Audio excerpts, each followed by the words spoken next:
Hey, welcome back to Math with Patrick. Today is February 23rd, and we have problem number 54 to solve together from this Daily Epsilon calendar. All right, let's get into it. Looks like we have some fraction multiplication to do together, and I don't really like how it's written vertically like that, so I'll just start off by rewriting the problem where I can do my multiplication horizontally instead.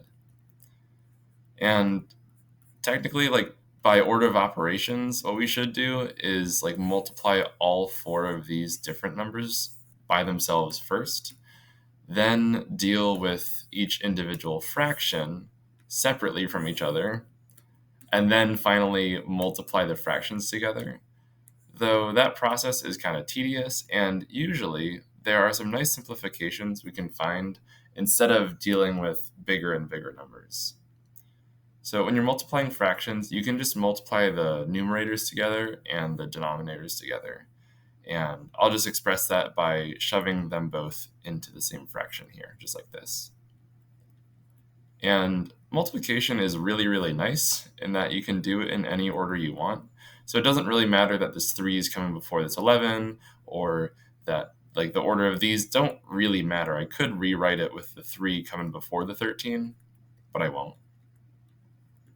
And in one big fraction like this, if you see a common factor in the top and bottom, you can cancel them out. You can kind of trust me on that one because it's okay. If you can trust me that multiplication and division can kind of happen in any order you want, you could think about sticking both of these 7s at the end of the numerator and denominator. And if I think about 7 divided by 7, well, that's just 1. So anytime you see a repeated factor on the top and bottom, it's basically just like a big number 1. And if you multiply by 1, or divide by 1 for that matter, nothing really happens. And essentially, if you see the same factor on the top and bottom of a fraction, you can cancel them out. And you can do that as many times as you see repeated factors on the top and bottom. And with this, the 2 3s on the bottom, that makes a 9, and there's a 9 on top. And so all of those numbers just cancel out, and I'm really only left with this 23.